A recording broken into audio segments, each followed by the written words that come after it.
All right, good morning, everyone. Quay, hello. Bonjour à tous, hello to all. Welcome to our Entrepreneur Ecosystem Coffee Break, all about diversity today. My name is Carol Spicer, and I'm the owner and founder of Spicer Facilitation and Learning. And I'm here with my partner in crime, Allison Rowe, who is the manager of Navigate Small Business. She's going to do a little further information on that in just a moment.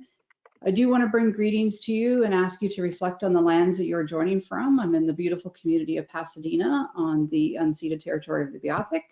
Also want you to think about the Indigenous folks in our province, the Mi'kmaq, the Innu, and the Inuit, and take a moment to just think about where you're joining us from today.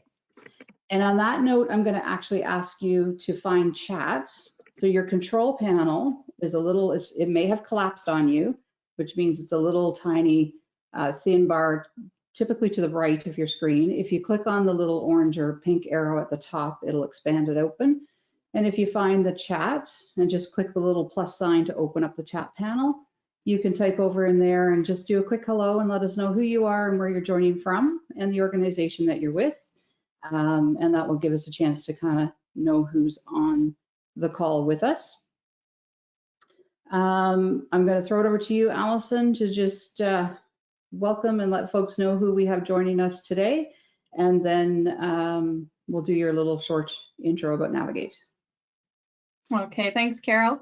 Thank you everyone for joining us today. I see many familiar faces and a few new ones. For those of you who are joining us for the first time, Carol and I started these Entrepreneur Ecosystem Coffee Breaks virtually in January of last year to try and connect more people throughout Western Newfoundland and beyond. And it was just very timely, as it turned out with the pandemic, that we'd already begun doing this in the virtual space. And since that time, we've been doing this monthly, and we try to offer opportunities, in particular, it's been in response to the pandemic, because there have been a lot of issues that people have needed help with urgently. But we also like to bring on panelists to talk about the different supports that are out there for everyone.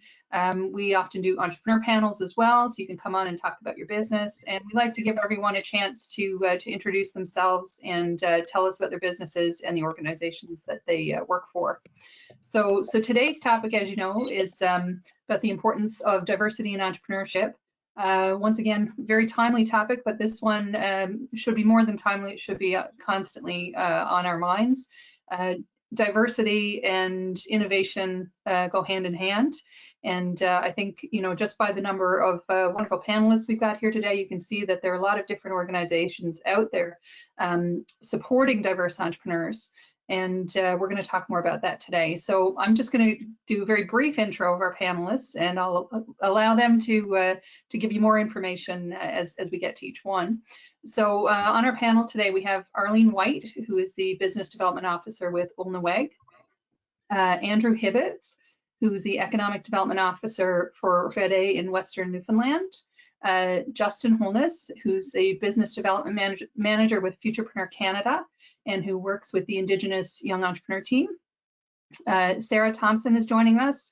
She's a project manager of the Atlantic Canadian Women in Growth Partnership with NLO. Sharon McClellan is the director of the NL Workforce Innovation Center, NLWIC. We've got Ying Zhang, who's a retention coordinator of the Atlantic Canada Study and Stay program. And we've got Alexandra Stefanovic-Chafe, who's with the Access program of the Association for New Canadians. So welcome everyone, and thank you so much for joining us today.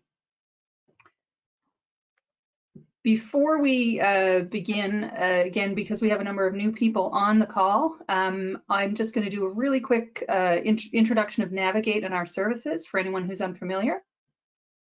So Carol will move the slides ahead for me there. So for those of you who aren't familiar with Navigate, it's a partnership between Grenfell campus and the College of the North Atlantic campus in Corner Brook. And we help early stage entrepreneurs from the ideation stage, idea stage. We help you with business models and plans. We help with prototype and product development.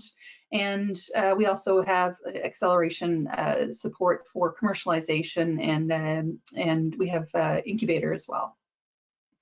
So we have 3 service pillars to offer those services. The first is the Entrepreneurship Center, which is located on both CNA and Grenfell campus. We have 2 entrepreneurship centers. Those are open to students and to the general public of Western Newfoundland. Anyone looking for support starting a business or growing or pivoting an existing business. The Makers is located on Grenfell campus, and the Business Incubator is located at the CNA campus.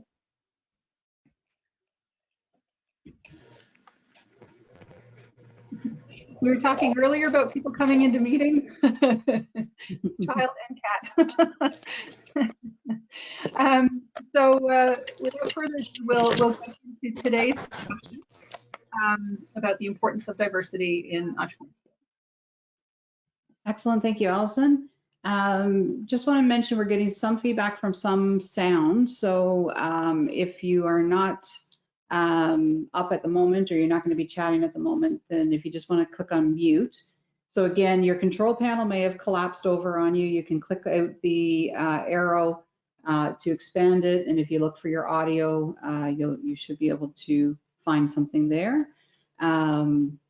And so other than that, we're going to go ahead. So we're going to, as Allison mentioned, we've got a number of panelists on board, and if you didn't remember all those names, here they are here.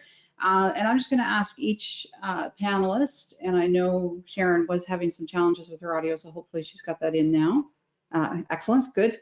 To just give us a little bit about your organization, who you represent, and what kind of services and support. So just to give our participants here today just a little snippet of who you are and maybe where you're located as well.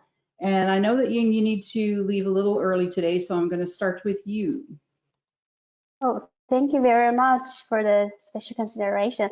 My name is Ying Zhang. As you can see, this is a Chinese name.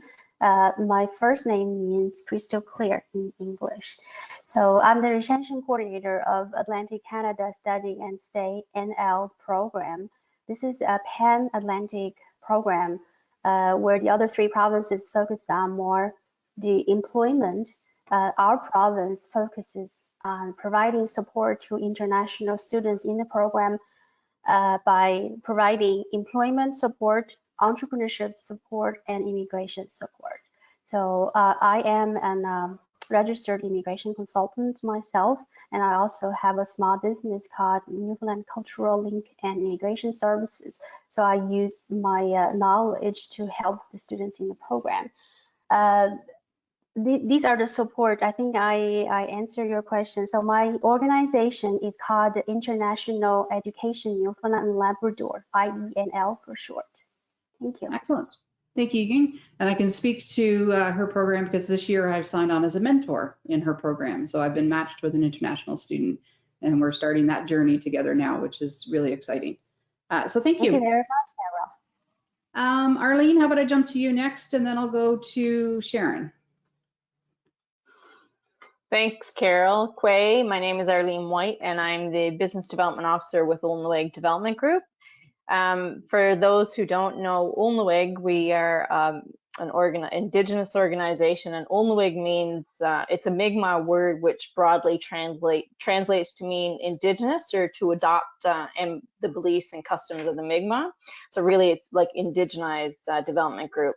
So we're an extension of the community, and our goal is to provide Indigenous entrepreneurs with some funding and non-repayable contributions to enhance their business efforts. So we service 34 Indigenous communities across Atlantic Canada, servicing about 67,000 people altogether. And you have to be, of course, we only service the Indigenous community. So we service the Mi'kmaq, the Innu, and the Inuit. And we have offices in Stephenville, Nova Scotia, Newfoundland, Nova Scotia, PEI, and our head office is in Truro, and we also have an office in New Brunswick. So we do loans for Indigenous businesses. We can do up to $250,000 in loans. We can do some micro loans for $5,000 or $20,000, and we also handle what was known as Indigenous Business Canada, but it's now an Aboriginal business financing program, which is non-repayable contributions. It's not a grant, and contrary to popular beliefs that it's not all free money. So it's we do offer the non-repayable contributions and the grant, and we also have some funding to help people with business plans and marketing strategies, and just to help the Indigenous entrepreneurs get off the ground and make their business viable. Excellent, thank you. You're And welcome. I met you, Arlene, back really early in my journey, and you've got an absolutely fantastic toolkit that you're gracious enough to share with me as a non-Indigenous person, but it was a beautiful toolkit to just kind of get my head around those early days. So Absolutely, supports. and that's on our website as well if anyone would like to have access to that. Excellent, thank you. Sharon, and then I'll go to Andrew.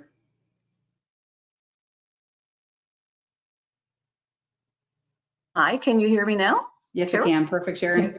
Great, thank you. Hello, everyone. Thank you so much for the opportunity to navigate, and to Carol and the rest of the colleagues around the table. Again, my name is Sharon McLennan. I'm the director for the Newfoundland Labrador Workforce Innovation Center at the College of the North Atlantic, and we're often known as NLWIC or AWIC, and we're one of 5 in the country. I just want to very briefly talk about who we are and why we are. Our 4 core functions and our latest new mandated functions. So we were established by the provincial government in 2017, and we have a provincial mandate, but we're based out of Corner Brook at the College of the North Atlantic campus. When we talk about who is WIC, I like to talk about a table. Well, we convene as one of the major things that we do. We bring all the labor market stakeholders together. But I'd like to talk about 4 legs. So first of all, who is NLWIC? We're the team of 6 right now, a great team, and we call it a wicked team that really ensure that we do the job that we've been mandated to do. So it's Suzanne Daw, Joanne Kendrick, Lorianne Taylor, Jeff Keeping, and Heather Wellman, and delighted. So that's the first leg. The second leg is we're administered by College of the North Atlantic, with the funding that comes through the Department of Immigration, Skills and Labor under the Canada-Newfoundland Labrador Labour Market Development Agreement.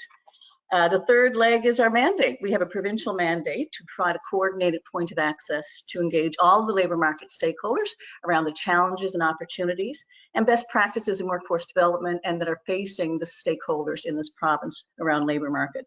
Our goal is to promote and support the research, testing and sharing of ideas and models of innovation in workforce development that will positively impact employability, employment and entrepreneurship within the province's labour force, but particularly underrepresented groups, which is so exciting today because we talk about the diversity, and that flows through everything that we do. The fourth leg is really a WIC, and who we are is really our collaborations and partnerships, and we've collaborated with Navigate, we've collaborated with the Association of Canadians in the province, we've collaborated with Genesis. Nationally, we have some key partners, Conference Board of Canada, Business Higher Education Roundtable, the Brookfield Institute for Innovation and Entrepreneurship, the Labour Market Information Council. So we find that that's really important to make sure that we are connecting with all of those, and of course the other 4 WICs in the country. And we've had an international partner in collaboration with the Organization for Economic Development and Cooperation. So why does NLWIC exist? It's because of the challenges we're facing. And it's not unique to Newfoundland, but we do have some that are exacerbated in this province. An aging and declining population, we have out-migration, we have real recruitment and retention challenges. We have changing technology and automation, and there's skill shortages, there's mismatches. So there's some real challenges, but we like to talk about the opportunities on the other hand, which is demand. There are sectors in this province that require a workforce and a changing workforce. And that's the good side of things. And that's technology sector, it's the mining sector, there's a number. But the positive other opportunity is this is what we call the supply side, but really it's the target groups underrepresented in the labor market. We want to grow our workforce and address the labor market challenges. We need to increase the participation rates of all of our underrepresented groups: women, persons with disabilities, Indigenous peoples, older workers, person on income support, youth, a whole range of underrepresented groups. And the big final opportunity is really workforce and workplace innovation that will increase attachment to the workforce, and that's pretty critical. Just to start to wind down with our 4 core functions, it's stakeholder engagement. We bring, as I said, what we do, and we do an awful lot of that. We've had great results under Suzanne's leadership. Research funding. To date, we have funded 20 applied research projects around workforce development, and every one of them, all of them, either they would involve a majority of the underrepresented groups or all of the underrepresented groups through the research projects. And every sector but oil and gas and construction are covered in those research projects. And the funding to date has been 7.663 million. So we're really looking forward to, they're starting to come to an end. We'll be sharing the results and hopefully encouraging replication and scale up so that the workforce, again, we can increase that workforce right across the province. So in terms of, I was going to mention one project in particular. I won't go into it, other than we've got a number of projects that involve, that are, as I said, that involve all of the underrepresented groups. In terms of entrepreneurship and diversity, we have one that's the Genesis Center, and you can go onto our website and have a look at the details of that, but it's pretty exciting, the results they're having to date. Really, in terms of the future, it's going to be a new ideas immigration lab, economic immigration lab, and regional workforce development committees so stay tuned. Excellent. Thank you, Sharon. Welcome. Thank you. Andrew, bonjour, and then I'll go to Alexandra. Okay. Bonjour à tous, bienvenue. I'm Andrew Hibbets. I'm an Economic Development Officer for the West Coast of Newfoundland with Red A TNL. And for those of you who aren't familiar with our organization, Red A TNL is a bilingual economic development organization for the province. In the past, we used to refer to ourselves as a Francophone economic development organization, but sometimes when people hear that, they tune out a little bit because they feel it doesn't apply to them and that kind of thing, but that's not true. We do offer services that can be beneficial to, you know, Anglophones as well. It just depends on what it is. So our top priorities are tourism, immigration, employability, and entrepreneurship.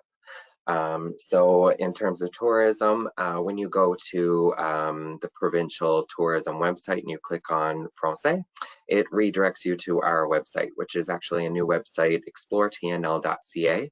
The domain isn't new, but the website's new. And we also release a French tourism guide, and that's every 2 years. So we sell advertising space in that.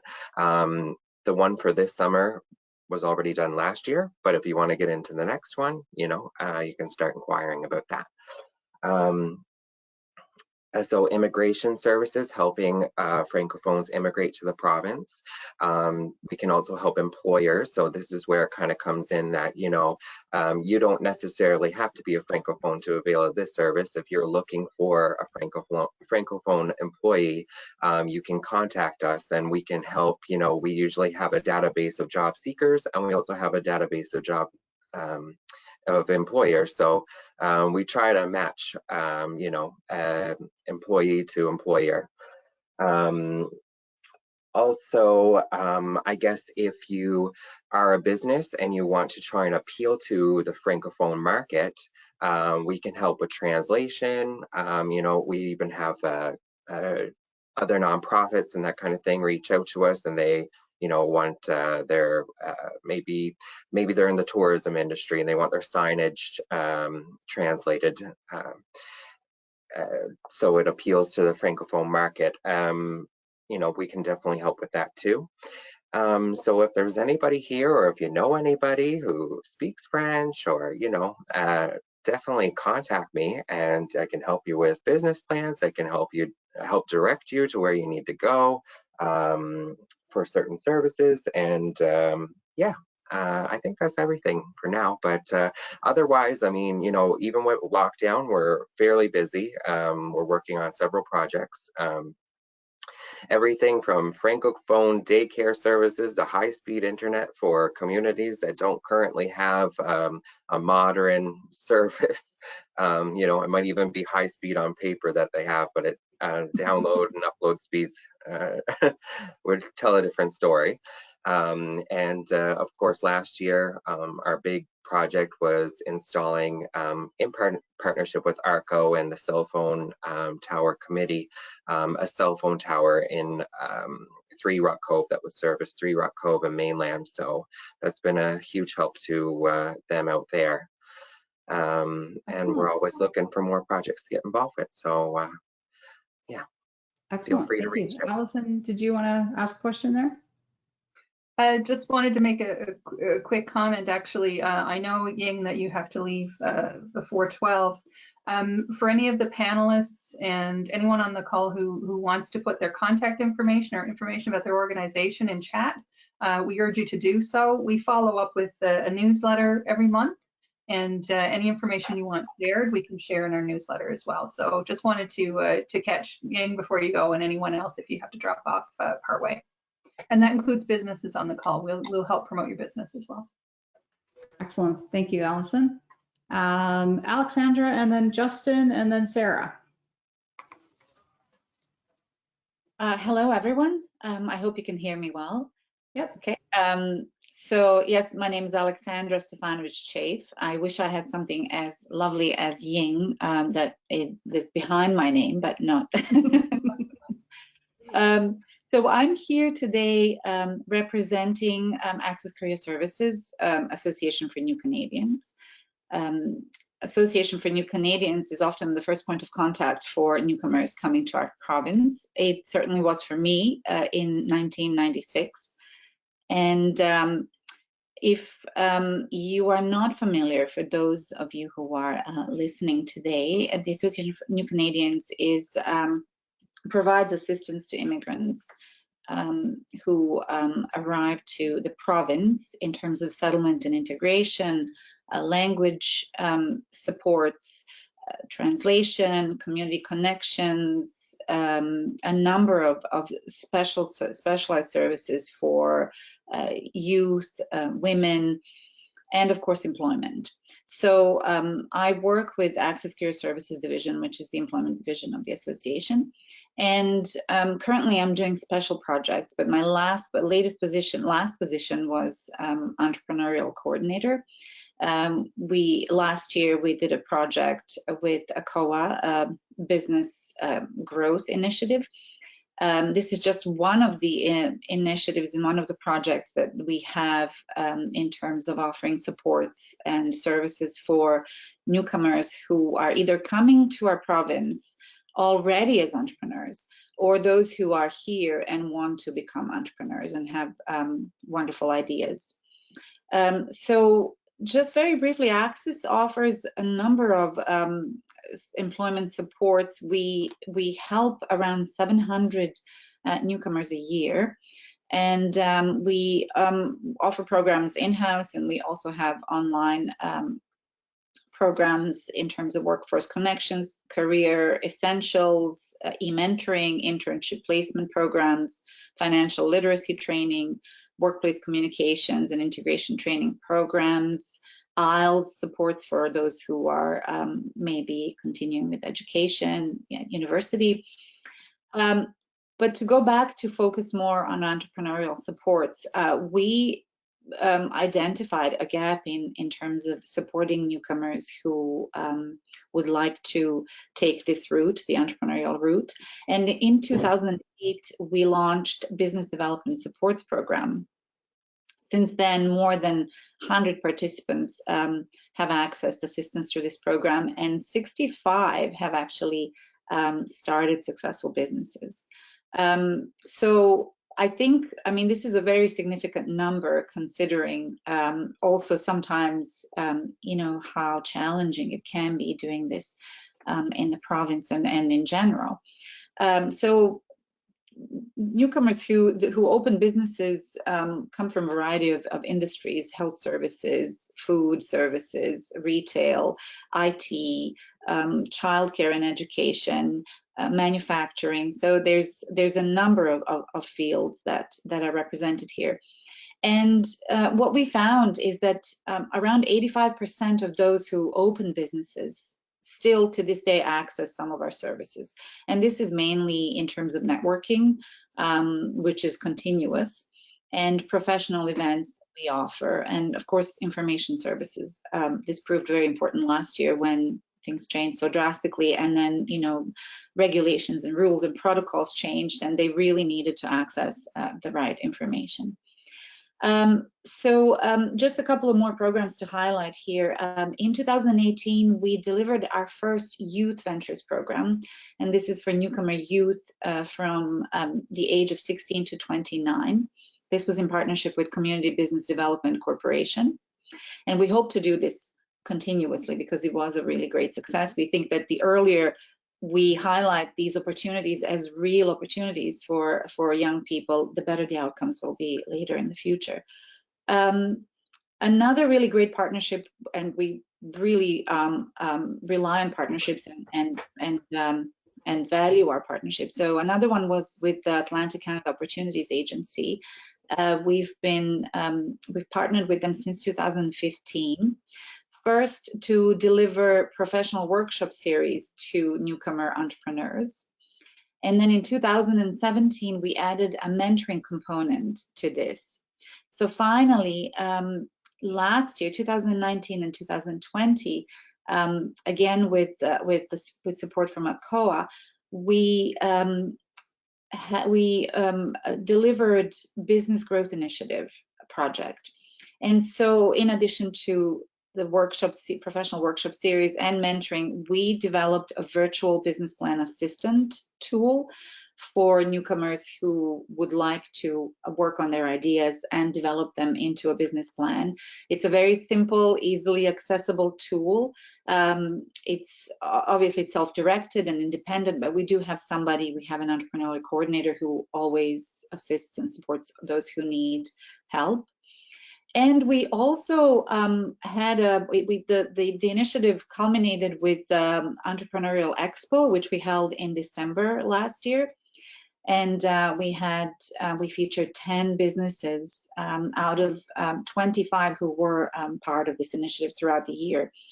I just want to say that as challenging as the year was, and we thought that it was going to affect people, especially new businesses, service industry, we know how that was affected.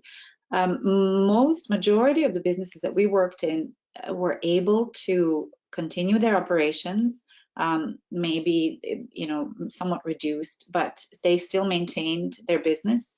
And I think it was really important to keep them going and provide something to them throughout this year. We have a startup program supported by the provincial a business startup supported by the Provincial Immigration Skills and Labor Department. This precedes any growth programs that we offer later, development supports. And I would like to also highlight the Association for New Canadian Social Enterprise, the Global Eats food truck. You may have seen it or heard of it. It's really wonderful and delightful and successful. Scoff the Beaten Path is the name if you'd like to search it up online. And this is a social enterprise that works actually every summer, but it's been ongoing now for several years. And it provides newcomers an opportunity to learn new skills and to also, I think, to motivate them to perhaps start something of their own later. So this is very briefly about Association for New Canadians and Access Career Services. Excellent. Thank you. Man, oh man, where were all you guys 3 years ago? There's so many supports out there. Justin, I'm going to go to you next. Dokin Yaun, Adai Wachimanage Owichi Giasai said, how are you? It's nice to see you in Nakota. I was born and raised in Winnipeg. My father is from Kingston, Jamaica, but my mother is from Ocean Man First Nation in Saskatchewan. I currently live in the Algonquin Territory, so this is the Ottawa region. And I work at Futurepreneur Canada as a business development manager for Indigenous young entrepreneurs. I wanted to first thank Carol and Allison for this opportunity you're creating for me to be here. A big shout out to Scott Andrews, who encouraged me to be part of this coffee break and to share. So I just wanted to give a couple shout outs. The Indigenous team at Futurepreneur is fairly new. We are just 1 year in our process of developing our team. We have members like myself who serve the Ontario, a little bit of the Quebec side. Je ne comprends pas français, so I can only take it so far. So I always, do the handoff to our colleagues on the Quebec side. But then I also support the Atlantic region as well. I have a teammate in Winnipeg who serves Manitoba and Saskatchewan. And then I also have a teammate that serves Alberta and BC. So Futurepreneur is definitely a national organization, a nonprofit. We serve young entrepreneurs of all walks of life between 18 and 39. Just myself, I specifically work on the Indigenous team. And I also like to give a shout out to Arlene White. We've never met yet, but I met your colleague, Matt Tapper. And part of the work that we do as an Indigenous team is we really pride ourselves on partnerships. From an Indigenous perspective of entrepreneurship, we believe relationships before profit. Profit is obviously very important, so it's something to help you build a sustainable business, but relationships are really important for us. And so just yesterday, actually, we facilitated our first national webinar workshop, and Yulnaweg was our host community. So shout out to Yulnaweg, and nice to meet you, Arlene. And I think it's just a great example of how important those partnerships are. We had a great group of Indigenous entrepreneurs, and it was really a heartfelt experience because a big part of the reason why I wanted to work at Futurepreneur, I mean, I'm an artist and entrepreneur myself, but one of the reasons I wanted to work at Futurepreneur was to help mobilize the resources of entrepreneurship that Futurepreneur has available and make them more accessible to our Indigenous people. For me growing up, I didn't have a lot of opportunities and resources to figure out how to start a business. So I feel I'm just trying to fill a gap in my heart that I didn't have growing up. And so I'm really passionate about the work we do. I strongly believe that entrepreneurship is one way that we can achieve self-determination. And so it's really exciting for me to see a lot of the Indigenous entrepreneurs take it amongst themselves to start a business, generate a source of income for themselves, and really see that be fulfilled and manifested. Just really fulfills my heart. So I'm really passionate about the work I do. I love the field of entrepreneurship and the whole ecosystem of business development and economic development. And so I really feel that I'm in my zone here. And this is just a great opportunity to learn and connect with all of you that are here. And so if you do know any Indigenous entrepreneurs that are looking to start a business and don't necessarily fit within your realm of financing or lending, Futurepreneur is an unsecured loan, so we can provide kind of a different source of revenue for those startup entrepreneurs. We offer up to 60,000. So, Unaweg is another great example where other things that we can do in partnership is co-financing. So that's something we really are excited about. We've supported quite a few entrepreneurs. Unaweg is an Aboriginal financial institution, and so we've connected with other financial institutions throughout Canada. And so that's just another example of partnerships, relationships to help serve the Indigenous community in the best way possible. So I'm really grateful to be here. Thank you for the opportunity to share, and I'm sure we'll be able to have a continued dialogue as we continue on with this coffee break. So I look forward to answering some more questions later on. Wash day. Thank you, Justin. And Sarah, now, this is one organization I did connect on early in my startup. So it was Enlo. So Sarah, take it away. Thanks so much. Thanks for the invitation. And I'm really looking forward to the conversation. Important conversation, one that's dear to my heart. I'll explain a little bit about myself and then explain my role at Enlo and some things that Enlo maybe you're not familiar with some of the things that Enlo does. So my name's Sarah Thompson. I'm currently the project manager for the Atlantic Women in Growth Partnership Project. And this is, it's a partnership between 4 Atlantic women business organizations. So Enlo's the lead organization for this project that's funded through ACOA. It's a 3-year project. And the goal of this project really is to try to engage and support more underrepresented women into the entrepreneurial ecosystem.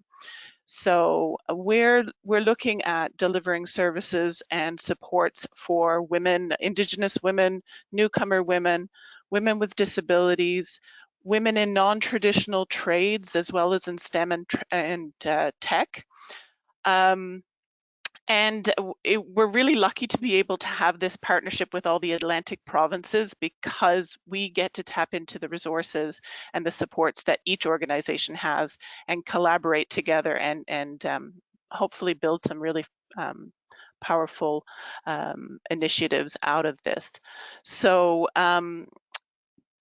but I come from a lens, a diversity lens anyway. Before I've only been with NLO for just over a year, but prior to NLO, I actually worked at the Association for New Canadians as well. And of course, in that role, working with the newcomer population, I was a project manager at NLO. I'm a project manager currently at NLO, but before that I was a project manager at the Association for New Canadians, and I was actually project manager for that Global Eats food truck that I'm very happy to hear continues to exist, because I think that's a fabulous social enterprise, a real opportunity for newcomers to showcase their skills, learn about the Canadian workplace environment, but also explore the opportunity for entrepreneurship. So I'm glad to see that still operating.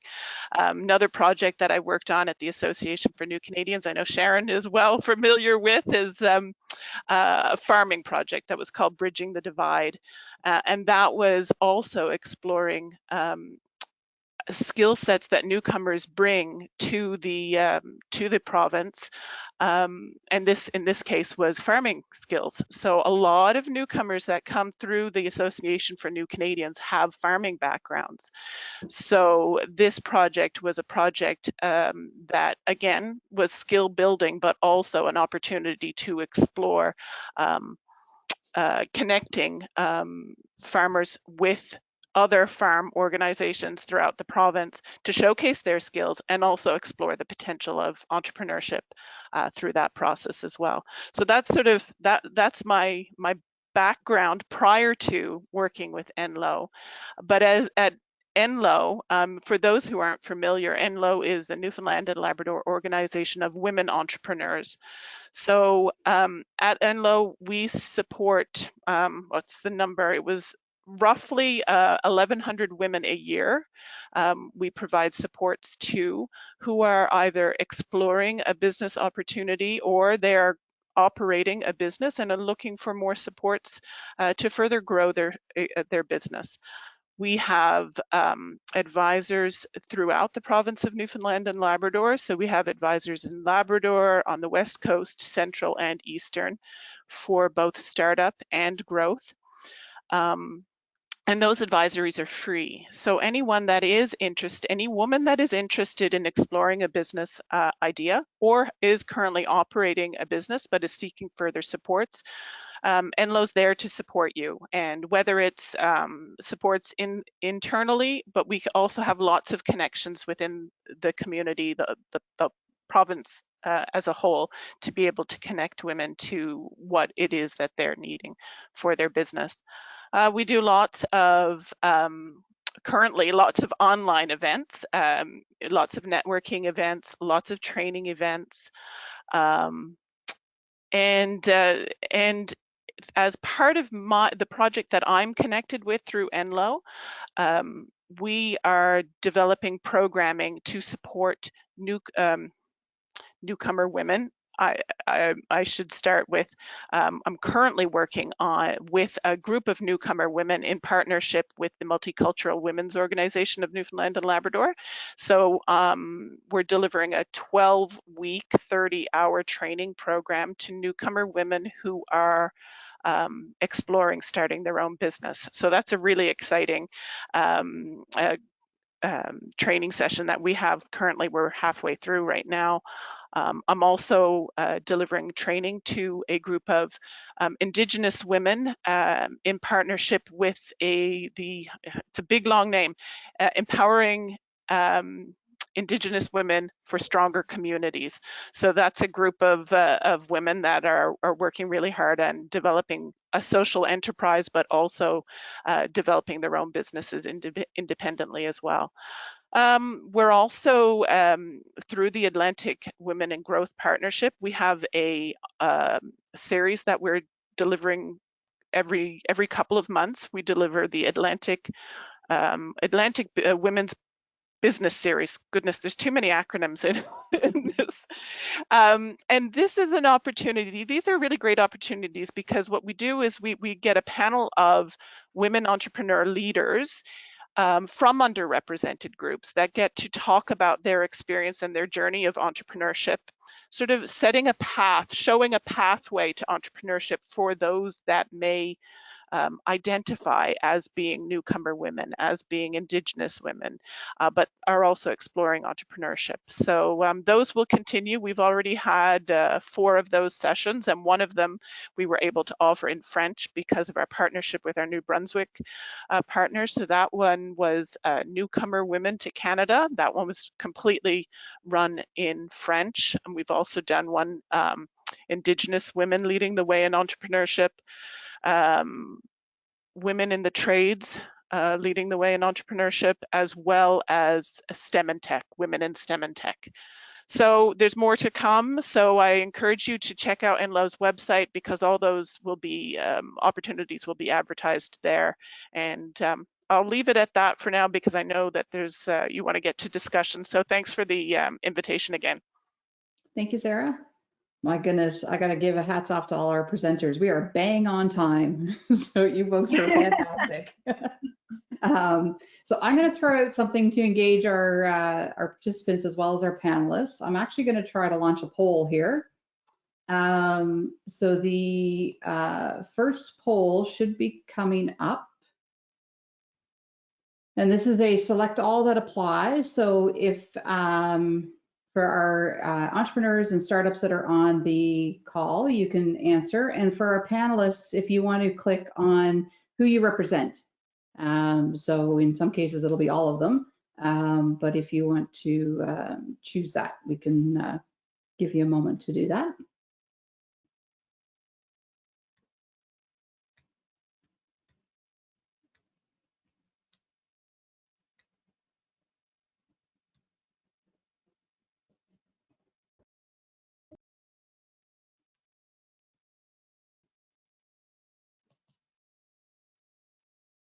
Allison, did you want to jump in there for a moment while we're just collecting the polls?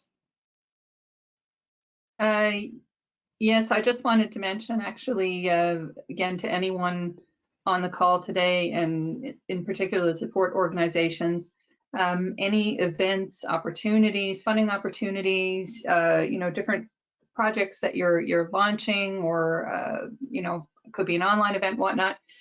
Please do let us know. We can help share that out through our network as well. Excellent, thank you. All right, so I've got 86% voted, and I know some people may not, such as Frank who's driving, may not have access to do this. So I'm going to close it up and see if I can share it with you now.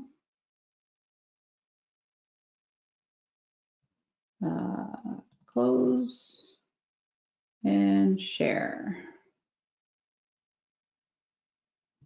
So I don't see your view. So Allison, can you let me know, are you seeing that 47% are local business owners? Absolutely. Yep. Local business owner, early stage entrepreneur, 47%. Interested in entrepreneurship or starting a business, 26%.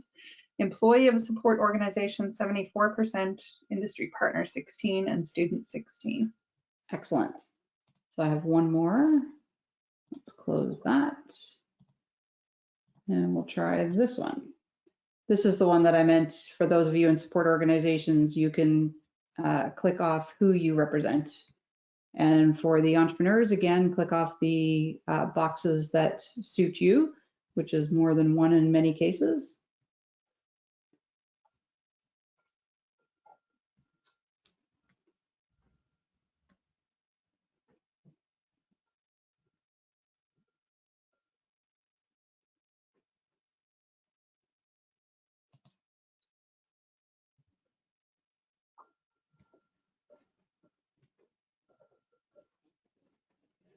Okay. Looks like we have most in. I'm going to close that and share that. So we're seeing 56% Indigenous, 78% female. Is that being shared, Allison? Yes, it is. Yep. Okay, excellent. So just based on this poll itself, that's a good point, Abby, thank you. And I will let you know that there's only so many boxes that I had. So that's on me, and I totally take that as feedback, Abby, thank you for that. Because I could have, yep, perfect, good to know. I could have maybe combined some of these a little bit differently. But I appreciate that. And that's something, Allison, for us to think about too on the evaluation, because I don't think that's included on our evaluation after. Absolutely.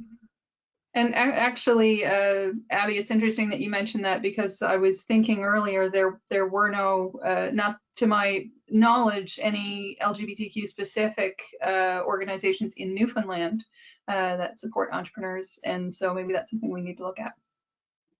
Excellent. Thank you. So I think you can see by the interest today and just the representation of that poll that diversity is certainly in our province. I can say, as a child coming to Newfoundland and Labrador, visiting my grandparents when I was young, there really was no diversity whatsoever. You know, when I'm aging myself, I know. I remember bringing my girlfriend from Ontario, who was born in India and moved to Canada when she was 2 years old. And I mean, the stares that she got, of course, as someone of color in, you know, tiny community of Pasadena was unreal. But now, you know, we're certainly seeing it much more. We're definitely seeing and hearing from all of our governments, you know, municipally, federally, and provincially, that entrepreneurship is so crucial at this point as we're going into economic recovery. So I think that's really where I sort of want to start the conversation with our panelists about. So we know that entrepreneurship is something that we want to see more and more in our province, and we know it's important. But where does diversity come into that? Why is diversity so important? And this time maybe I'll mix it up a little bit, but I'll start with you, Sarah, because you were waiting so patiently towards the end. Sure. So your thoughts on, like, why is diversity in entrepreneurship so important, and not just, you know, a number of entrepreneurs going out there? Yeah. Well, there's a lot of reasons why diversity is important. I mean, it's purely, it's not purely, but partially, it's a numbers game. We don't have enough entrepreneurs at all. So we really need to look to include everyone at the table. As a community, we should always be looking for everyone to be at the table, because that's where we are stronger, when everyone has a play at the table. And I liken it to a dinner party. You know, a dinner party, when you have invited guests, that's one thing. But if you turn that into a potluck, how many more people can be invited to that table, because everybody brings a dish, right? And that's, to me, entrepreneurship. You bring the dish to the table, and what potlucks are always, for me, so much more enjoyable when you've got diversity in your dishes, right? You get to learn about new dishes. You get to perhaps learn how to do a new dish. So it's diversity brings not only new businesses, maybe new different kinds of businesses, but diversity also brings different perspectives and different ways of doing things. And when we can do that, we're going to be a lot stronger for it. Excellent. And when also, I'll just add to that, in terms of, I know in terms of women, I mean, women in our province is 51% of the population, but we make up 15% or less of the small to medium-sized enterprises in the province. So, you know, the table isn't quite even yet, isn't quite level, and we need to change that. Okay, excellent, thank you. Yeah, the diversity of dishes at a dinner is not all white potato salad, you know? No, that's right. We want something a little different. So speaking of food, I'm going to jump over to Alexandra. Alexandra, what do you see as the importance of diversity in entrepreneurship? Okay, just have to unmute myself. There you go. I think from my personal experience, and I didn't mention this, but I also started a small business in 2017 myself, a consulting business, just trying something new. And for me, it was quite nerve-wracking. I never saw myself as having a business. I think that's one thing that a lot of people experience. It's quite scary, and when you're in a completely new environment, it can be even more challenging and scarier. But I think it's really important for community building. When we look at our communities now, today, here in Newfoundland and Labrador, I mean, they're so much more diverse than they were before. In order to retain people and really grow that vibrant community, not just economy, but, you know, community in itself, it's important that people see representation of, you know, themselves. They see it in businesses, in you know, that they see their culture represented somewhere. So the more we have of that, I think the more resilient we'll be in general, as a province, as a community. I think that there's perhaps you know, there are opportunities, but also, you know, I feel like people feel like it's really risky at this time, especially with big businesses thriving at this point and a lot of stuff currently going online. Mm-hmm. So having a small business is a really big task. I also think that diversity brings and really enhances collaboration. So it's not just people, and I speak for newcomers more than anything, for internationally trained people, for newcomer entrepreneurs coming here. I think they bring ideas that they try to present to others who may have similar you know, goals or plans to develop something, but may have not thought of a certain way. I have seen collaborations that have worked out beautifully and really created, especially through international students and certain businesses that came through MUN or through Genesis Center. I mean, it's just amazing what that can bring, the kind of energy and the kind of power that creates. So those are the two that I thought were really important. Okay, excellent. Arlene, your thoughts?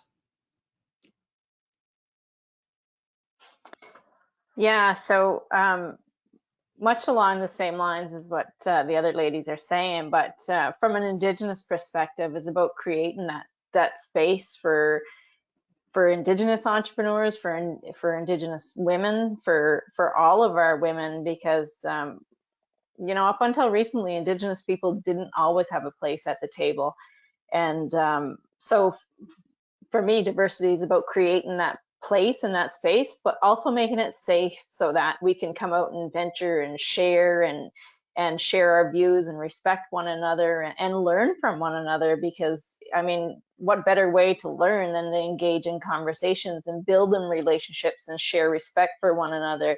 So diversity is, it means a lot, and it's about creating a better community, and the more we all learn and share together, the more respect we'll have for each other, and it makes a better place to live in once we share our own views. For women, it's a place for creating space for women as well. You know, women are still marginalized, even though as entrepreneurs, women are known to pay back their loans 57% higher than men. So we're you know, we pay our loans at a faster and much more rate. So the more diversity in there, the more views that are shared, and you know, we create better businesses together by sharing our views and empowering one another and helping each other out. Well, you're speaking to my mother's heart. My mother was a branch administration officer for the Royal Bank for 17 years. So my very first banking account, I had to balance every month to the penny. If I was out a penny, boy, I was in trouble. So, you know, that one just kind of struck me. Allison, you want to jump in there for a moment? Yes, just something, actually, Arlene, what you were saying about persons not having necessarily had a place at the table before. It's interesting you should say that, because to Abby's point, when I was looking up information on supports for LGBTQ entrepreneurs, that was one of the things that was said about why entrepreneurship is so important, is that individuals who are marginalized often even career-wise, don't necessarily have the same choices as other people. So entrepreneurship can be a path forward to really forge their own path and start their own, you know, career of their choice without judgment and being included at the table. Yeah, another one that jumped at me, Allison, when that was raised too, is persons with disabilities. Absolutely. You know, my husband is on disability pension, and not that entrepreneurship is his goal at this stage of his life, but you know, a number of years ago, perhaps it could have been if there were some encouragement or supports there. And I think on that one, I'm going to jump over to you, Sharon, because you talked about attachment to the workforce, and where do you see diversity kind of coming into that? Because I think it's exciting to get people excited about it. I think of Alexandra with the newcomers and the students, and Ying's program with the young entrepreneurs. But how do you keep them attached, and where does diversity come into that? Sharon, what are your thoughts on that? You want to unmute.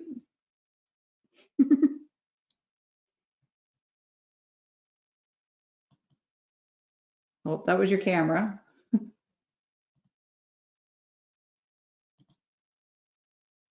I'm unmuted now. Sorry You're about unmuted, that. but now your camera's off. If you want to put it back on, you can. Of course I can. Where am I? I know. Just below the microphone. Yeah, no, I got it now. That's perfect. Thanks. Perfect. Anyway, I agree with what everyone has been saying. It's you know, diversity, the research will show in lots of ways that diversity translates into a lot of benefits, you know, at the company level. It's, you know, it's about profitability, it's sustainability, but it's really about building community, which is what I heard here today too, which is really, really important, and enriching the community.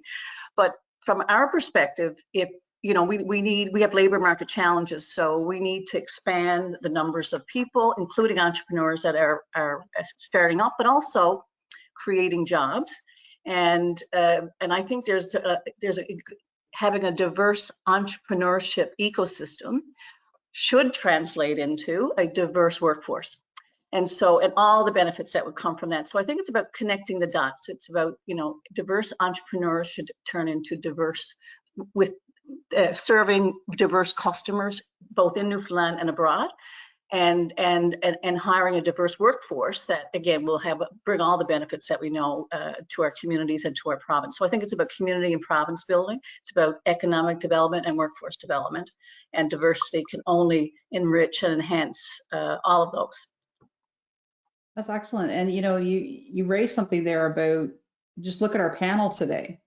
Our panel, and just those of you that are so willing to jump on here today are diverse, representing diversity yourselves. I'm looking at the screenshot here, the Brady Bunch screen, as they call it, and the images that are coming back at me are diverse, which is fantastic. You know, like I'm seeing different ages, different genders, different cultures, and so thank you, Sharon, for saying that, because that to me kind of validates what we're trying to do here today. So I appreciate that. So Justin is a young gentleman who grew up passionate about his heritage. What are you seeing as the importance of diversity? I actually think it's quite simple. I think it's a sense of belonging. Mm-hmm. And I think as a result of that, we need to be mindful of the different protocols, the different approaches to things, which is part of why I kind of introduced an Indigenous perspective in my intro there. Mm-hmm. Relationships over profit. I think that from an Indigenous perspective, if you're approaching them trying to sell them something, or trying to get them to fit in with something, or you want to include them into something without building a relationship, that dynamic is going to be completely different than if you approached it by introducing yourself, having a conversation about where you're from, and if there's any synergies. Because I was on my call yesterday with all these Indigenous entrepreneurs, and that's one of the biggest challenges that we encounter, is that you know, there's tons of opportunity available, and everybody wants to include, and everybody wants to support and provide resources and opportunities for Indigenous people. But without the relationship, things can happen in a way that could totally backfire. So for example, without saying names, this entrepreneur who has an incredibly successful business serving the Indigenous community, the homeless community in the Toronto GTA, providing traditional medicines, food, shelter when they're available, different resources and supports, healthcare, all these amazing resources, and they're just 2 people. And you know, somebody was really excited and wanted to support their initiative, and said, hey, we have this grant, we would love to, you know, support your organization and give it to you. So let's talk. And so they set up a meeting, and right away they're diving deep into this grant opportunity. And then they found out that the grant is associated to Shell Canada, which is associated to, you know, a lot of skepticism around oil, gas, drilling, consultations within First Nation communities. And so they were clearly not interested in receiving money from Shell Canada. Like, that's just opposite to what their initiatives are about. So it was quite simple, where they were just reflecting that if they would have built a relationship with me first, they would have known that I wouldn't take money from an oil or gas company in the first place. So I think that's kind of an ongoing context in regards to relationships over profit. And as a result, when you build those relationships, you can help each other navigate what's available. You can help each other navigate the different protocols, respect, why they might approach things in a certain way. And then at the end of the day, you get to learn a little bit more. And that, to me, is the best part, is that with diversity, you learn about other cultures, other ways of life, other approaches, other opportunities. And when you learn, I think the benefits from that are endless. And so that, to me, is a deeper dive into the simplicity of diversity, where it's a sense of belonging. And in closing, I'll say that based on the approach of Futurepreneur hiring an Indigenous team, and then for us to be able to lead that workshop and webinar to help support them on starting and launching their Indigenous business, we had people emotional. We had people feeling understood. We had people feeling like, oh, we get it, because we don't have to explain the historical context, because you are Indigenous and you understand that. And so the impact and the power of bonding and understanding and connecting is so much richer when you start with relationships.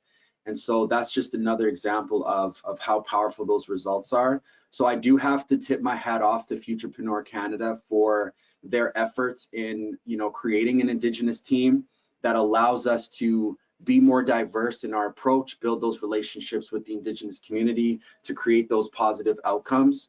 Because I think, you know, a lot of initiatives are important and providing a lot of opportunities important, but if you don't have that relationship, you can totally miss the value that could potentially come out from that. And it could literally, you know, work in the total opposite way you were anticipating it to be. So I think that's definitely my full answer to diversities, is a sense of belonging. Thank you. That makes me think last February was the last trip I was able to do prior to the COVID. I was in Montreal facilitating meetings with Indigenous leaders about the management of the polar bear population in southern Hudson Bay. And I had been warned that in previous public meetings, so this is with three different governments and the federal government and Indigenous leaders from 3 different communities, Nunavut, Nunavik, and the Cree Nation. And I had been warned that previous facilitators, they kick out. I'm like, okay. So me as a facilitator going in with a plan, nope, you can't have a plan because they run the meeting. I'm like, okay, what does that mean? So the first thing I found out is I speak way too fast for the Inuktitut translators, so I had to slow down. So that was okay, I figured out how to do that. But I learned very quickly how to read the room and respect the elders and respect that there was 40 people at the table, but there were only 3 people speaking because those people represented those groups. So when the time came that they kicked all the government people out, I was allowed to stay.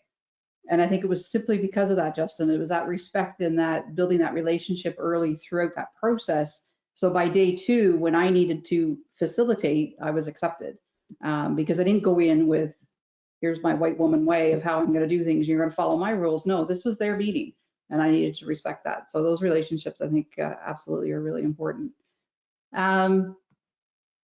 Mon ami Andrew. So we don't tend to think of, you know, French as a language. We think of it as New Brunswick and Quebec, obviously, but we don't tend to think of it much in Newfoundland and Labrador. So where do you see diversity and how your client base sort of connects into this? Well, first I want to say that there's so many wonderful points that have been made already that following all of you is a little bit intimidating. But no, I just wanted to add on something that Sharon was speaking of, you know, having a diverse labor force. Because what we see in our work is that actually employers are having difficulty filling some of these positions that are looking for French as a requirement. If you know anybody who wants to go to Labrador right now for a job, contact me if they speak French.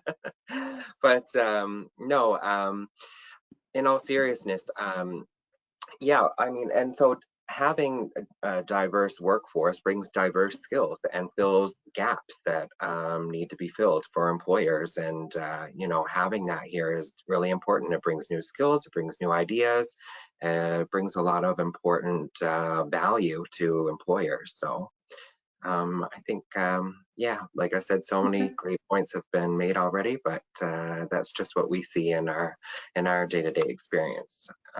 So I know you have offices across the province, and you've got your colleague Reggie here as well. To me, when I think francophone, I think of Port-au-Port, you know, but you know, that's probably a naive perspective.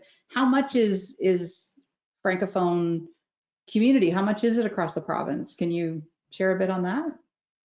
Like, are there a number of French entrepreneurs or francophone folks in business like that? Sure. Well, we have an office. We have 9 employees, so we have an office in St. John's. The West Coast office is located in Mainland, in the French school, as is the office in St. John's, in the French school in St. John's. And then we also have an office in Labrador. So the rest of my colleagues, one of them's here, Regis. Bonjour. The rest of my colleagues are on the East Coast and one in Labrador. So diverse in each area, you know. St. John's being a city, naturally, there's going to be, you know, diverse, you know, diversity there, and so francophones and that kind of thing. But even Corner Brook, you know, you have Le Coin Franco out there, which is an organization that, you know, they do activities with francophones in the area and that kind of thing. As for specific numbers, and Regis, please help me out with this if you know one, but I do believe it's a low percentage. I want to say 5%, but I might even be off. No, you're absolutely right. It's around 5, between 4 to 5%. You're looking at roughly 8,000 people on the province that are, I would say, bilingual, not only francophones, but bilingual. About 8,000. Yeah. Okay, so that's I'm naive, because that's more than I would have expected. Yeah, like not yeah that you're naive. I mean, like, yeah, that's what you know, that's the stats. No, and also you have communities on the Port-au-Port Peninsula, which is probably why this comes to mind, that they actually identify as francophone communities. When you look at Mainland, I'm saying Mainland, but in French they identify La Grande Terre, you know, or Cap Saint-Georges, you know. So there's communities there that actually identify as francophone communities, and there's organizations there, such as ARCO and our organization and L'Héritage Gilles Rouge, a couple of others that are dedicated to preserving that that francophone culture. So yeah. Excellent, thank you. Allison is one that has some experience living in not La Belle Provence. You lived in Paris, I believe, at one point, didn't you? What are your thoughts here? Do you want to jump in? A few different places in France and Montreal and New Brunswick, actually. But I actually wanted to ask about whether or not you get many, be it international students or new immigrants coming, because there are a lot of like coming for French support, because there are a lot of people who speak French who've moved to the province as well from different areas of the world. Yeah. Regis is our immigration officer, so he certainly has a lot more experience with that.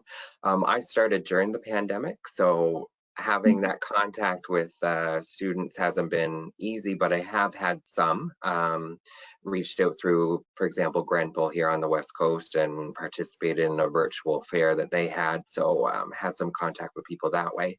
I find mostly I get a lot of home-based businesses that are reaching out for help, wanting to start a business. So, and I kind of like that because yeah, that's always been an interest of mine. So. Excellent. So I'll throw it out to any of the panelists that want to jump in. Where do you see us going in this province? You know, we've talked about the fact that our province has shifted over the years from, you know, fairly, I'll call it WASP, white Anglo-Saxon persons, which was more, you know, majority of what our communities were made up of. And we're certainly seeing, you know, much more introduction of culture and respect of culture. So I think, Sharon, actually, you said you need to pop off soon. So where do you see the future? Your folks are doing research. What do you see coming up in the days ahead? Unmute.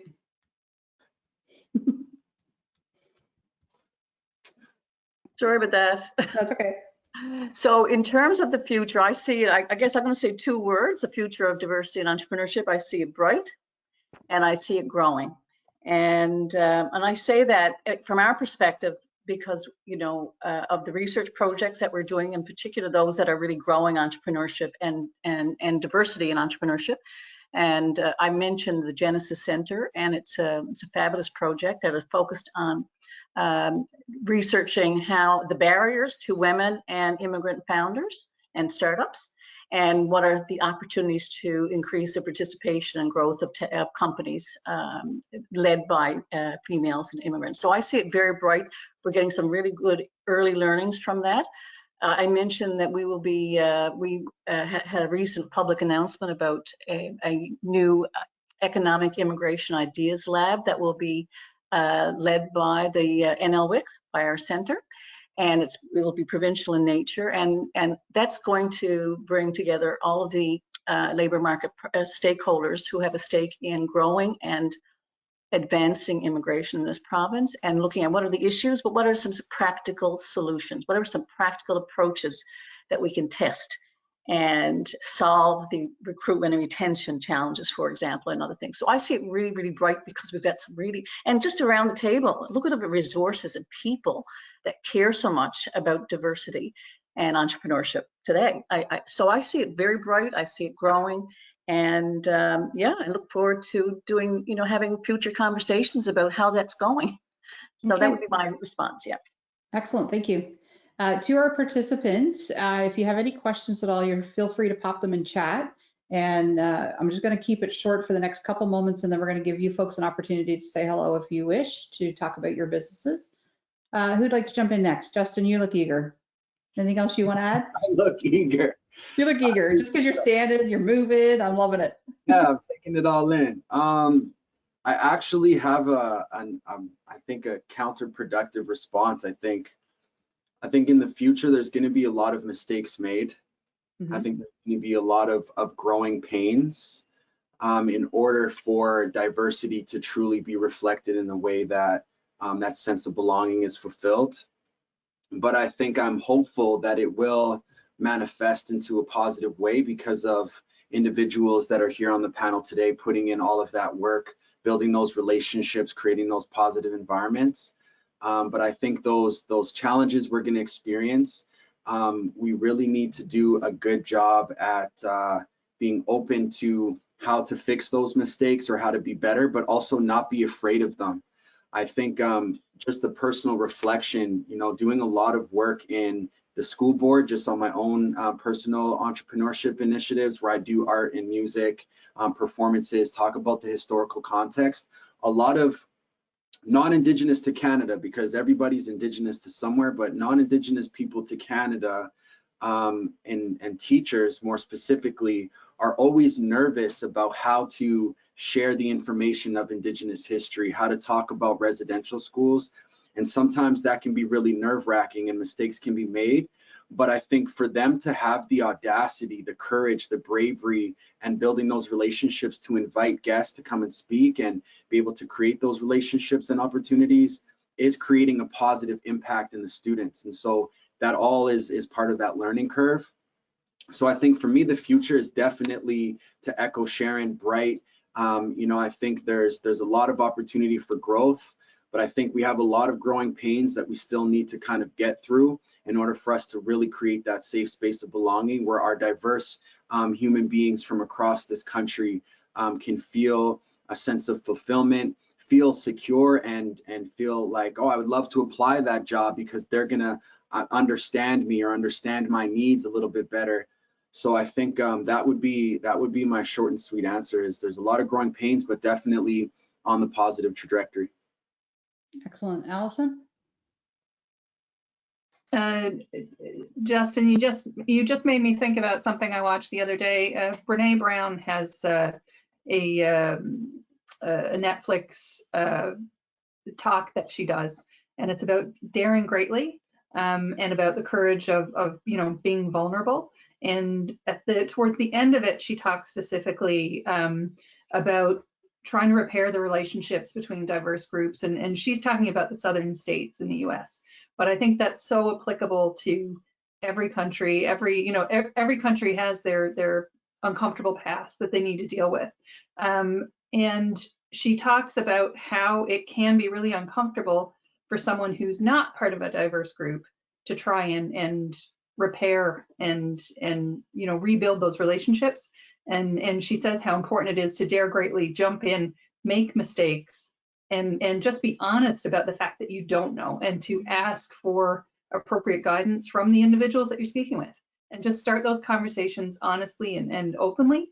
And yeah, if anyone has a chance to watch it, it's really really well done, really well said, and it just gives us all the freedom to make those mistakes as we move forward.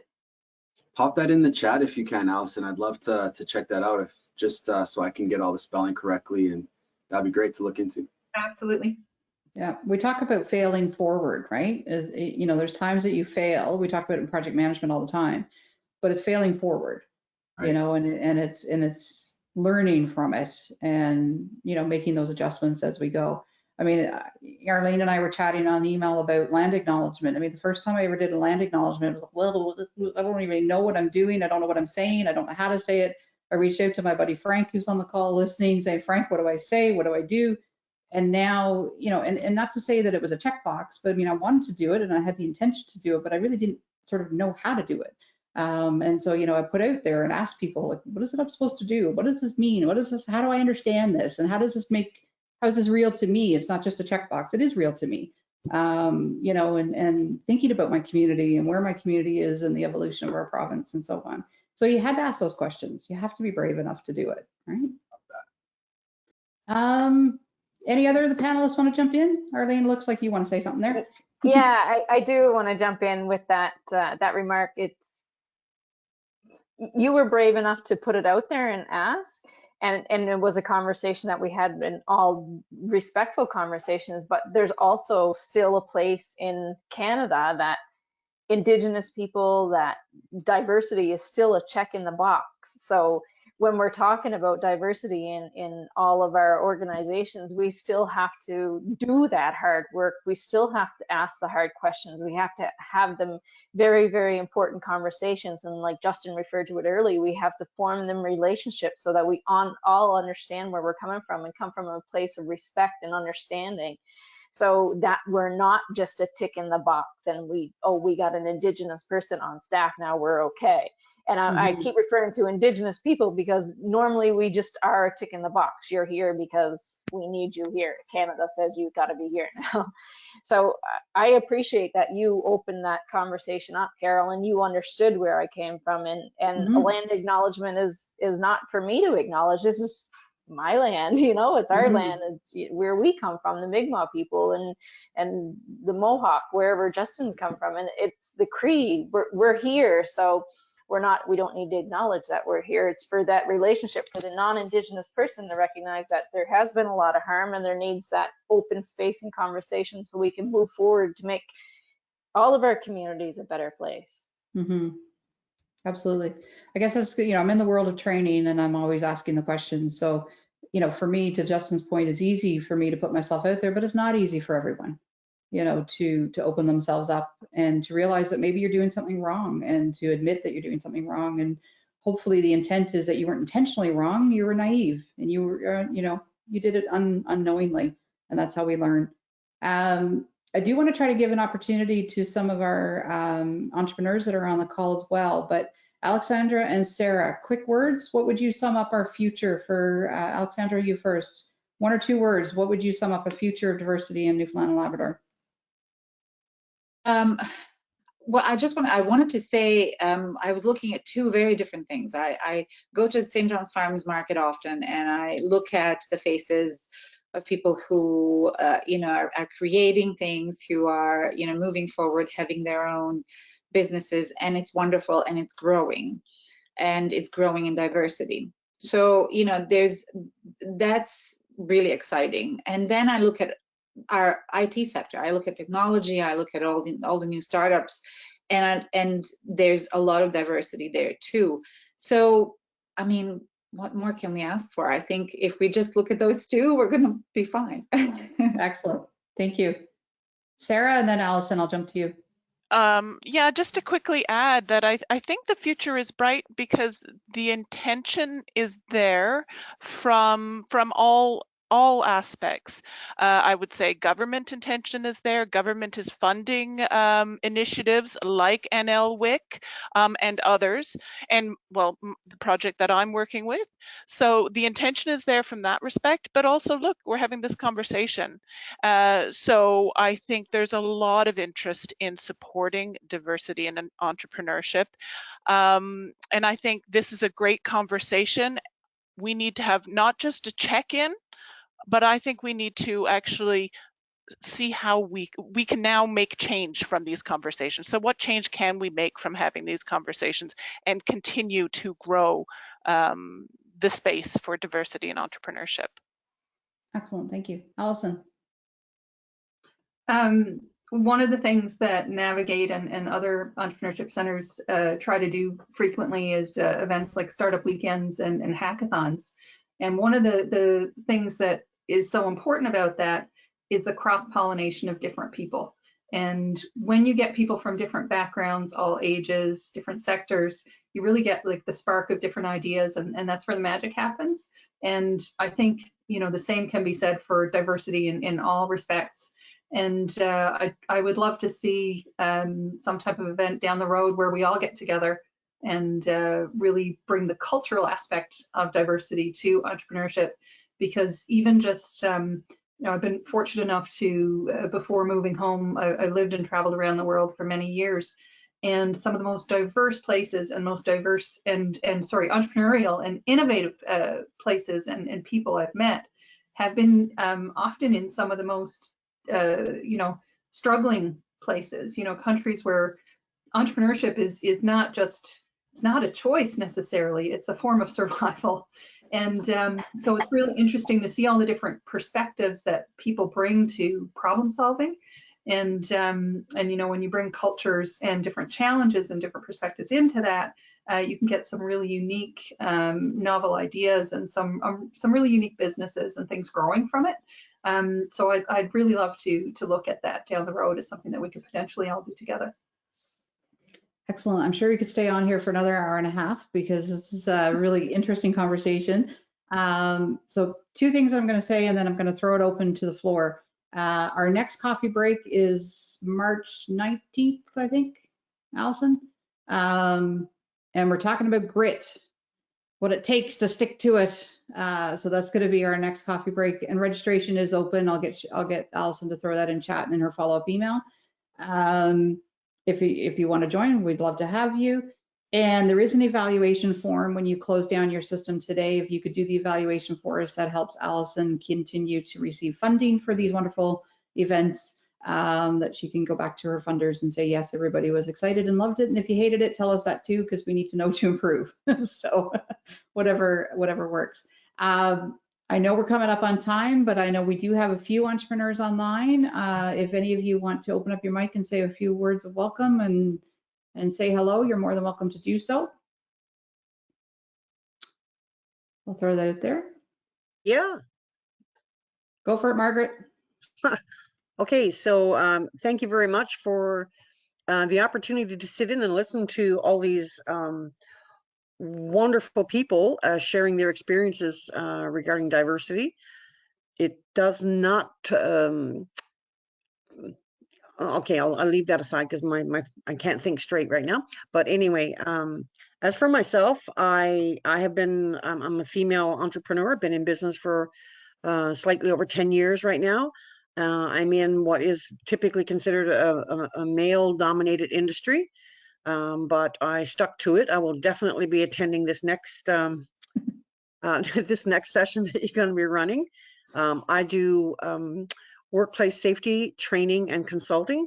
So I train workplace NL standards for keeping people safe on the job sites. And I also develop personalized safety programs for businesses. And I also do things like keeping people core certified and helping them out with their Cognibox, et cetera, et cetera. I love being a business person. I love the independence that it gives me. I love the challenges that I face. And I really like how it's different all the time. It's not going into work and sitting down and doing the same thing all day. I never know what's going to come at me, and I really enjoy that. So Excellent. that's Thank me. you, That's Margaret. what Welcome. We're so glad you're able to join. Thank you for the opportunity. Anyone else want to jump in? Any of the other entrepreneurs online? Yes, I just wanted to thank, oh, I'm sorry. Go ahead. Go ahead. Kathy and then thanks. Regis. Just like to thank all the presenters with all the information that they provided, especially when it comes to an Indigenous perspective and a woman's perspective as well. So my business is also male dominated.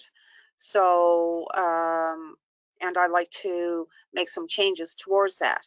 So it's been great. I love coming on and listening to Carol. She's one of my biggest supporters and helpers, and Arlene, and then there's so many others as well on the WIG, Carla. So all these sessions give us inspiration to continue even in the harshest times, as I'm technically almost shut down right now. But I like to thank everybody that was here and to give us the information that we can go forth and be the best that we can be, and always support local. Thank you. Thank you, Kathy. Regis? Yes, I just wanted to thank everybody. It was a very instructive. I did learn a lot of things. To be honest with you, the diversity is something that I never really thought about before. I'll tell you why. It's not that I never wanted to think about it, but I was born in Africa. I was raised in Asia. My mom is Vietnamese. My dad is French. My wife is Mexican. And my last kid was born in St. John. He's Canadian.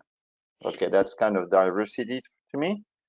And I lived in 12 countries. That's my 12th country where I've lived and worked. So I never thought about diversity, to be honest with you, because it was just like kind of natural, right? Mm-hmm. And I'm learning that here right now in our province, and it's very interesting. And it's not always easy for everybody. And I did realize this. I mean, for us, it's easy. We've been living in so many countries, like most of you. I mean, it's easy, you know, to adapt ourselves to diversity, but it's not for everybody. And this is what we are trying to promote right now. It's kind of a new task we have, and we're trying to promote it to small enterprises. Like big enterprises, like big banks, they know about diversity, Mm-hmm. but we're trying to promote it to small enterprises, to the enterprises that we actually work with. So it's very interesting. There's a lot of things to do, Mm-hmm. and I think we're going to have a lot of. I think Andrew and I we're going to have a lot of work those future years. But thank you a lot. Thank you so much. Thank you for joining us. Yes, we could have put your whole family on as a panel. We would have hit almost all the boxes. It makes me think of Probably, yeah. my cousins were raised in St. George's, and they are half Chinese. Their mother's Newfoundlander, their father's Chinese, My one cousin married a partner from France. They lived in China. Their children spoke French to their mother, English to their father, and Chinese to their babysitter. I said, those children are going to take on the world. They've got the 3 languages of the world. So it, probably very similar to your household. They wouldn't think of it because it's just what they live.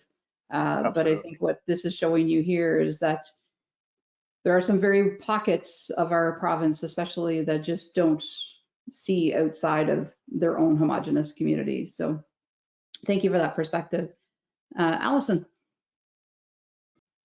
Just to Regis's point, I think, Regis, you're emblematic of where we want to be, you know, in terms of the future of diversity, that it's a given and that we don't necessarily have to think about it anymore because we are diverse and it's just, that is what it is. And I think we're getting there slowly but surely, not to erase any cultural differences or any of our uniqueness at all, but rather to celebrate it collectively and bring all of our unique abilities to the table.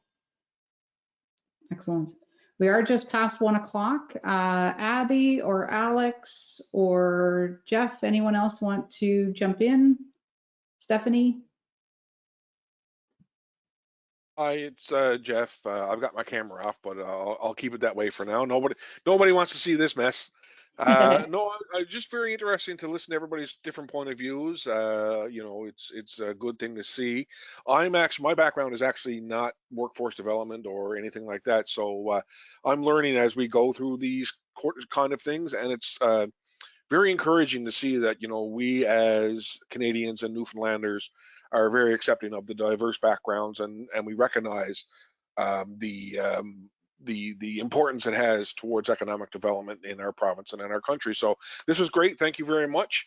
I'll definitely be signing up for the next one. Grit sounds really good to me. Thank Excellent. you. Thanks. Abby, I'm not sure if you want to open up, but I want to thank you because I think you've highlighted something for us early on, and I think that's something that we need to be aware of. But if you wanted to open up and say hello to everyone, feel free to do so. Sure. I'm just going to leave my camera off. That's fine. Yep. I'm Abby Anderson. I recently started an art business, which is very hard to do in a lockdown when everybody else is also crafting because we're all in a lockdown. Kind of started as a way to remember my grandmother as I kind of continue to experiment with sexuality and gender. I would like to incorporate that in the business. I'm not sure how yet. But the most challenging part for me is that I am a full-time student. So even though it's a business, it's not something that I can really devote my full attention to. So maybe if there could be some coffee break about kind of doing a business as a part-time thing instead of a full-time, I think that would be really good, especially like for a lot of people that are students. Not really else I can think of off the top of my head, but it was great to listen to everybody talk. And I think diversity and representation is incredibly important, and it's not really something that people discuss a lot. And someone mentioned earlier, I can't remember who now, but mentioned that, you know, when it comes to this diversity, especially in corporations, it's sort of evolved into this checklist of, oh, like, do we have a person of color? Do we have this? Do we have that? Do we have that? And, you know, so we have this diversity, but then we never really talk about like the struggles that different groups are facing, or, you know, we don't as often talk about different supports that are out there for those people in minority groups. And so I think that discussions like these are good because it does show and highlight the support that is there, and also shows that, you know, there are more areas that we need support in. So Excellent, thank you. I know Allison and I, that's right up your alley, Allison, the side hustle. We've talked about doing a coffee break about the side hustle. So we'll put that on the to-do list. I love the name side hustle. I'm going to use that now. At Futurepreneur, we actually have a side hustle program that supports entrepreneurs who are working part-time and want to start a business. So if you'd like to connect with me, we can have a conversation to see where you're at and see if we can get you some capital. There you go. Yeah, that'd be great if you could just like type an email in the chat because there's so many messages. Already done. It's there. Justin, we may have to get you back for another coffee break. Count me in. Excellent. I do want to respect everyone's time. Thank you. Merci beaucoup. Justin, I'm not sure I know how to say Kwei, which is hello. I don't know how to say thank you.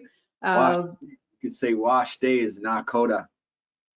Okay. Thank you so much. I wish everyone a fantastic day. I want to thank all of our presenters. Thank you so much for giving us your time today.